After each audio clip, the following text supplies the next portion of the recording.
நமஸ்காரம். உங்க கல்பனா ஸ்ரீகாந்த் சிம்ம ராசி மற்றும் சிம்ம லக்ன அன்பர்களுக்கு இந்த அக்டோபர் மாசம் எப்படி இருக்கும் அப்படின்றத இந்த பதிவுல பார்க்க போறோம்.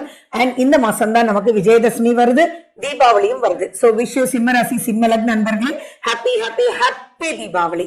சரி, இந்த மாசம் எப்படி இருக்கு அப்படின்றத பார்க்கலாம். ஃபர்ஸ்ட் ஹாஃப் அப்படின்றது சுக்ரன் கேதுன்ற ஒரு சின்ன ஃபிரிக்ஷன், மத்தது எல்லாமே நல்லா இருக்கு. ஆனா செகண்ட் ஹாஃப்ல நிறைய விஷயங்கள் நீங்க கேர்ஃபுல்லா இருக்க வேண்டிய அமைப்பா இருக்கு.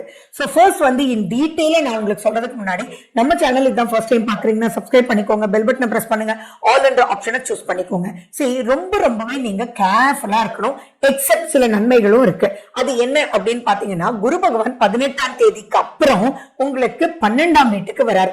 லாபஸ்தான குரு ஆல்வேஸ் குட் தான். ஆனா 12ஆம் வீட்டுல அவர் வராரு, என்னடா இது அப்படின்னு உங்களுக்கு தோணலாம். ஆனா கவலைப்பட வேண்டாம். இந்த 12ஆம் வீட்டுல குரு இருக்கிறதுனால நிறைய பாசிட்டிவ்னஸ் இருக்கு.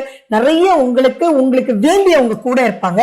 பல மைனஸஸ் அங்க இருந்தாலுமே கூட, அப்பா இவர் இருக்காரா, இவர்கிட்ட நம்ம ஐடியாஸ் கேட்டுக்கலாம்டா, நல்ல மனிதர் தான், கரெக்டா நமக்கு சொல்லுவாரு அப்படின்னு ஒருத்தர் கிடைச்சிட்டாருன்னா வேற என்னங்க பயம் இருக்கு. திடீர்னு ரொம்ப உடம்பு முடியல, உடனே இவங்களுக்கு கால் பண்ணா நமக்கு கரெக்டா வழிகாட்டுவாங்க அப்படின்னு, அது அம்மாவா இருக்கலாம், பாட்டியா இருக்கலாம், ஃப்ரெண்டா இருக்கலாம், டாக்டரா இருக்கலாம், ஆயுர்வேதமா இருக்கலாம், எதுவாக இருந்தாலும் உங்களுக்கு வழி இருக்கு அப்படின்றப்ப நீங்க பயப்பட வேண்டிய அவசியங்கள் இந்த மாதம் முழுக்க இல்ல. ஏன்னா முதல்ல குரு லாபஸ்தானத்துல இருக்கார், அடுத்தது அவர் உச்சம் பெற்று 12ஆம் வீட்டுல இருக்காரு. யாரெல்லாம் ஃபாரின் சான்ஸ்க்காக ட்ரை பண்ணிட்டு இருக்கீங்களோ இந்த டைம்ல, அதாவது அக்டோபர் 18ஆம் தேதிக்கு அப்புறம் நீங்க முயற்சி எடுத்தீங்க அப்படின்னா சூப்பரா அதுக்குண்டான வழி கிடைக்கும் அப்படின்றது சூப்பர்.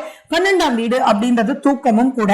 சோ இப்ப எது எப்படி இருந்தாலுமே சரி, நம்ம நாளைக்கு உங்களோட பேசினா நமக்கு வழி கிடைச்சிடும்டா அப்படின்ற ஒரு மன நிம்மதியோட தூங்கிட்டீங்க அப்படின்னா சூப்பரா இருக்கும். சரி, ஏன் இவ்வளவு விஷயங்கள் அந்த குருவை மட்டும் பத்தி சொல்றோம்னா, அவர் ஒருத்தர் சூப்பரா இருந்தாலே ஜெயிக்கலான்றதுனால நீங்க பயப்பட வேண்டிய அவசியங்கள் இல்ல.